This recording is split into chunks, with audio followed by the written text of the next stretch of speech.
Gastric ulcers म्हणजेच पोटात व्रण कसे तयार होतात, त्याची काय लक्षणे असतात आणि त्याचं निदान कसं करायचं या संबंधीचा व्हिडिओ आपण मागे शेअर केला होता। या व्हिडिओला दिलेल्या तुम्ही भरघोस प्रतिसादाबद्दल खूप सारे धन्यवाद। तुम्ही आत्तापर्यंत हा जर व्हिडिओ पाहिला नसेल तर नक्की पहा, त्याची लिंक मी वरती कार्डमध्ये अटॅच केलेलीच आहे। आणि या व्हिडिओशीच कनेक्टिंग हा सेकंड पार्टचा व्हिडिओ आहे की पोटात जर व्रण तयार झाले असतील तर यासाठी ताबडतोब काय उपाय आपण करू शकतो आणि तोच उपाय आजच्या व्हिडिओमध्ये आपण बघणार आहोत। नमस्कार, मी डॉक्टर रुपेश आमले आणि आपल्या सगळ्यांचं आपल्या यूट्यूब चॅनलवरती स्वागत आहे।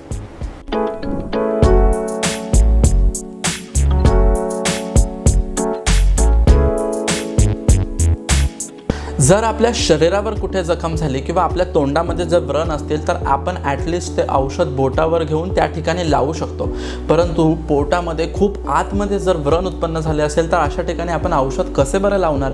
तर त्यासाठीचा उपाय देखील असाच युनिव्हर्सल असला पाहिजे किंवा बँग ऑन टार्गेट असायला पाहिजे की त्या व्रणाच्या ठिकाणीच ते औषध बरोबर जाऊन काम केलं पाहिजे आणि त्या व्रणांना भरून काढलं पाहिजे।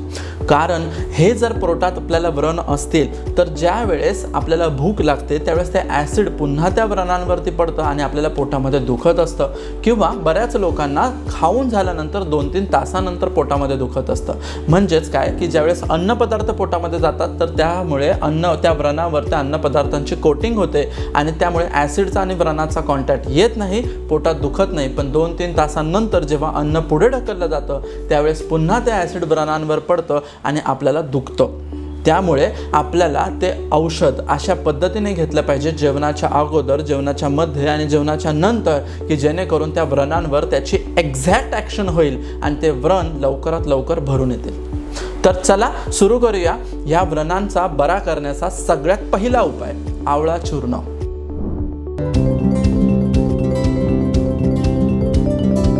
आवळा चूर्णाचा आपल्या गॅस्ट्रिक अल्सरवर कसा प्रभाव होतो यासाठीचा एक रिसर्च करण्यात आला आणि ह्या रिसर्चमध्ये 2 ग्रुप करण्यात आले, ग्रुप ए आणि ग्रुप बी। ग्रुप ए मध्ये 30 कॅन्डिडेट्स होते आणि ग्रुप बी मध्ये देखील 30 कॅन्डिडेट्स होते। ग्रुप ए ला ॲस्पिरिन हे मेडिसिन दिलं जे 600 मिलीग्रॅम पर kg एवढ्या डोसमध्ये दिलं। या ॲस्पिरिनने त्यांच्या शरीरामध्ये गॅस्ट्रिक अल्सर होणार हे प्रूव्हन आहे। पण त्याचबरोबर ग्रुप बी ला ज्यावेळेस आवळ्याचं चूर्ण 20 मिलीग्रॅम पर kg बॉडी वेट या प्रमाणामध्ये ॲस्पिरिन बरोबर जर दिलं तर असं दिसण्यात आलं की ग्रुप ए मधल्या 83% लोकांना गॅस्ट्रिक अल्सर्स झाले, परंतु ग्रुप बी मधल्या फक्त 33% लोकांना गॅस्ट्रिक अल्सर्स झाले। याचाच अर्थ जर आपण आवळ्याचं चूर्ण नियमितपणे घेतलं तर आपल्या शरीरामध्ये गॅस्ट्रिक अल्सर होण्याची प्रवृत्ती आणि अल्सर जर तयार झाले असेल तर त्याची इंटेन्सिटी ही कमी होऊ शकते। त्याचबरोबर अल्कोहोलने देखील गॅस्ट्रिक अल्सर होतं हे देखील प्रूव्हन आहे। परंतु हेच ग्रुप ए मधल्या 30 कॅन्डिडेट्सला अल्कोहोल नुसता दिला, 40% अल्कोहोल त्यांना दिला, तो 7 डेज त्यांना दिला। आणि त्याचबरोबर ग्रुप बी ला 40% अल्कोहोल 7 डेज 1 ml या क्वांटिटीमध्ये दिला आणि त्याचबरोबर त्यांना आवळा चूर्ण दिलं। तर हे आवळा चूर्णामुळे ग्रुप ए मध्ये असं दिसण्यात आलं की 66% लोकांमध्ये ज्यांनी फक्त अल्कोहोल घेतलं तर त्यांना गॅस्ट्रिक अल्सर्स झाले, तर ग्रुप बी मधल्या केवळ 15% लोकांमध्येच गॅस्ट्रिक अल्सर झाले।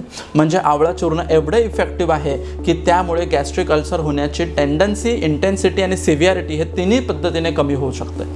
आवळा चूर्णामध्ये असणारे जे काही कंपोनंट्स आहेत त्यामध्ये सायटोप्रोटेक्टिव्ह ड्रग्ज असतात आणि हे सायटोप्रोटेक्टिव्ह ड्रग्जमुळे स्टमकचा जो म्युकोजल लेअर असते त्याची इंटिग्रिटी ही मेंटेन राहते, कुठल्याही ॲसिड सिक्रेशनमुळे ती ब्रेक होत नाही आणि त्यामुळे घाव तयार होत नाही। त्याचबरोबर ज्यांना ऑलरेडी गॅस्ट्रिक अल्सर असतात अशा ठिकाणी नवीन सेल्स प्रोडक्शन करणं किंवा त्याचबरोबर प्रॉलिफरेशन होणं ही प्रोसेस त्या ठिकाणी खूप चांगल्या पद्धतीने होते आणि व्रण हा लवकर भरून येत असतो। इमिजिएटली म्हणजे एक 15 to 30 डेजच्या टाईम पिरियडमध्ये तुमचा गॅस्ट्रिक अल्सर हा बरा झालेला असतो।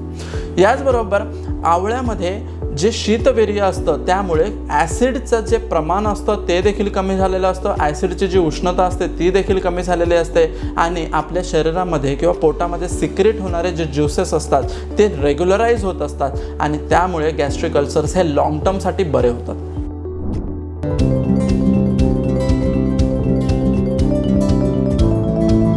पेप्टिक अल्सर बरा करण्यासाठीचा दुसरा उपाय म्हणजेच हिमालया कंपनीने बनवलेला खूप उत्तम सिरप आहे की तो पिल्याबरोबरच आपल्या अन्ननलिकेमध्ये थंड अशी सेन्सेशन आपल्याला होत असते आणि त्याचबरोबर ज्या वेळेस ते औषध आपल्या पोटामध्ये जातं त्या ठिकाणी गॅस्ट्रिक अल्सर्सवरती एक कोटिंग तयार करतं. म्युकोझल लेअरचं एक प्रोटेक्टिव्ह कोटिंग आल्यामुळे त्याच्या खाली असलेले व्रण असतात ते लवकर भरायला लागतात. जेवढ्या टाईम पिरियडमध्ये ते भरून येतात तोपर्यंत नवीन व्रण आपल्या शरीरामध्ये उत्पन्न होत नाहीत आणि जे जुने व्रण असतात ते लवकर भरून येण्याची प्रोसेस स्टार्ट झाल्यामुळे आपलं दुखणं कमी होत असतं, मळमळ उलटीची संवेदना कमी झालेली असते, आपलं जे वजन कमी झालेलं असतं ते पुन्हा वाढायला लागतं, खाद्यपदार्थ खाण्याची आपल्याला इच्छा उत्पन्न होत असते. तर त्या सिरपचं नाव आहे हिमकोसिड SF. हे जे सिरप असतं ते मिंट फ्लेवरमध्ये, इलायची फ्लेवरमध्ये आणि बनाना फ्लेवरमध्ये देखील अवेलेबल आहे. तुम्हाला जो फ्लेवर आवडत असेल त्या प्रमाणामध्ये तुम्हाला घ्यायचं आहे. 10 ml हे सिरप दुपारी आणि रात्री जेवल्यानंतर किमान 21 डेज तुम्ही घेतलं पाहिजे की जेणेकरून तुमच्या लक्षणांच्या तीव्रतेनुसार तुम्हाला त्याची क्वांटिटी आणि त्याचा ड्युरेशन हा वाढवता येईल. जसे तुमची लक्षणं कमी होत असतील तसे तुम्ही औषधाची फ्रिक्वेन्सी देखील कमी करू शकता. परंतु लॉंग टर्ममध्ये तुम्ही हिमकोसिड SF जर घेत राहिला तर त्याचा निश्चित परिणाम तुमच्या गॅस्ट्रिक अल्सरवरती खूप चांगला तुम्हाला दिसून येईल.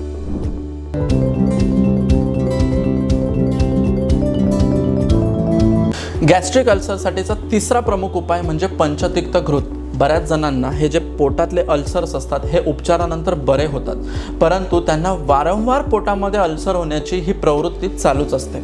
आणि अशा सर्व लोकांसाठी आयुर्वेदामध्ये सांगितलेले जे पंचकर्म आहे हे डेफिनेटली त्यांनी करायला पाहिजे आणि त्या पंचकर्माचं नाव आहे विरेचन. प्रामुख्याने या पंचकर्मामध्ये पंचतिक्त घृत म्हणजे वासा, निंब, गुडची आणि आरगवदी औषधांनी सिद्ध केलेलं गाईचं तूप दररोज सकाळी 1 चमचा या मात्रेमध्ये त्यांना घ्यायचं. अशा पद्धतीने जेव्हा सकाळी उठल्यानंतर ज्यावेळेस हे पंचतिक्त घृत त्यांच्या पोटामध्ये जातं तर दिवसभरासाठी त्या गॅस्ट्रिक अल्सरवरती कोटिंग तयार होते आणि नवीन अल्सर्स तयार होण्याची टेंडन्सी त्यांच्या शरीरात कमी झालेली असते. प्लस हे जेव्हा पंचतिक्त घृत आपण रेग्युलरली घेत असतो त्यावेळेस त्याचं कोटिंग पोटाबरोबरच आपल्या स्मॉल इंटेस्टाईन आणि लार्ज इंटेस्टाईनपर्यंत देखील होतं आणि त्यामुळे त्यांची कॉन्स्टिपेशन किंवा पोटामध्ये अतिरिक्त प्रमाणामध्ये साठलेलं जे पित्त असतं ते बाहेर निघतं, शरीरातली उष्णता कमी होते आणि बऱ्याच ठिकाणी तयार झालेले घाव हे बरे व्हायला लागतात. पंचतिक्त घृत जर आपण रेग्युलरली वापरत असू तर त्यामुळे आपल्या पित्ताचं सिक्रेशन्स देखील चांगल्या पद्धतीने होतं, त्याची क्वालिटी आणि क्वांटिटी ही इम्प्रूव्ह झालेली असते. त्यामुळे तुम्हाला वारंवार शरीरामध्ये गॅस्ट्रिक अल्सर्स तयार होण्याचा त्रास असेल तर पंचतिक्त घृताचा प्रयोग सकाळी उपाशीपोटी कोमट पाण्याबरोबर तुम्ही केलाच पाहिजे. पेप्टिक अल्सरसाठी सांगितलेले हे 3 उपाय आहेत. त्याच्यातील पहिला उपाय म्हणजे आवळ्याचं चूर्ण, दुसरा उपाय म्हणजे सिरप हिमकोसिड SF आणि तिसरा उपाय म्हणजे पंचतिक्त घृत. हे तिन्ही उपाय तुम्ही करू शकता किंवा यातील कुठलाही एक उपायाने तुम्ही सुरुवात करा. तुमच्या लक्षणांमध्ये तुम्हाला नक्कीच बदल जाणवेल.